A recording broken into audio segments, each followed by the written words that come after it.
ভারতে একটা বলা হয়েছে শেখ হাসিনা যদি বলছে তোমরা ব্যান্ড হও, তখন তারা হামাগুড়ি দিতে শুরু করেছে। মাহফুজুল্লাহ ভাইয়ের যেটা ছিল সেটা ছিল একান্ত রাজনীতিক এবং আন্দোলনকে নিয়ে যে কর্মকাণ্ডগুলো ছিল। সবাই বলেছে যে তখন একজন গ্রহণযোগ্য মানুষ যখন একটা আন্দোলনকে সমর্থন দিচ্ছে তখন মনে হয় এটা বিরাট পাওনা, কারণ কেউ যখন এগিয়ে আসছে না, সাংবাদিক জগৎ থেকে কেউ এগিয়ে আসছে না, সংস্কৃতি কর্মীরা এগিয়ে আসছে না, বুদ্ধিজীবীরা এগিয়ে আসছে না, এর মধ্যে যখন মাহফুজুল্লাহ ভাইয়ের মতো একজন লোক ফ্রন্ট এন্ড সেন্টারে চলে আসে, এটা কিন্তু আন্দোলনের জন্য অনেক বড় পাওয়া।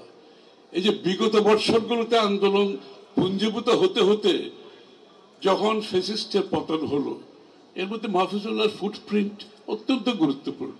এবং আমরা এই জুলাই আগস্টের আন্দোলনের পরে আমরা অনেক কিছু দেখতে পাচ্ছি, অনেককে দেখতে পাচ্ছি, কিন্তু আসলে জুলাই আগস্টের আগে যে ফাউন্ডেশন এই আন্দোলনকে যে কালমিনেট করে এখানে আনার পেছনে যে জনমত সৃষ্টি করে বাংলাদেশের মানুষের মধ্যে যে স্বৈরাচার বিরোধী ক্ষোভ,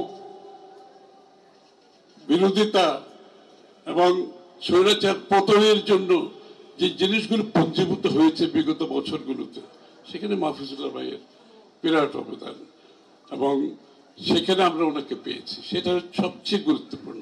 সেই পাওয়াটা তখন কিন্তু অনেক বড় পাওয়া। এখন তো অনেকে আসছে, অনেকে অনেক কথা বলছে, সেই সময় সেই পাওয়াটা অনেক বড় পাওয়া। আমরা সংস্কৃতি কর্মীদের দিকে তাকিয়েছিলাম, কেউ এগিয়ে আসতে সাহস করেনি, দু একজন এসছে, ভয়ে আবার পিছনে চলে গেছেন। একইভাবে আপনার বুদ্ধিজীবীদের মধ্যেও আমরা একই জিনিস দেখেছি। সাংবাদিকদের কথা নাইবা বললাম, আর ওই যে ভারতে একটা বলা হয়েছে শেখ হাসিনা যদি বলছে তোমরা ব্যান্ড হও, তখন তারা হামাগুড়ি দিতে শুরু করেছে। তো সাংবাদিকদের তো সেই চেহারাও তো আমরা দেখেছি। সেখানে মাহফুজুল্লাহ ছিল একটা ব্যতিক্রম না, মাহফুজুল্লাহ ছিল একটা স্টলওয়ার্টের মতো সেখানে দাঁড়িয়েছে সবকিছুর বিপরীতে।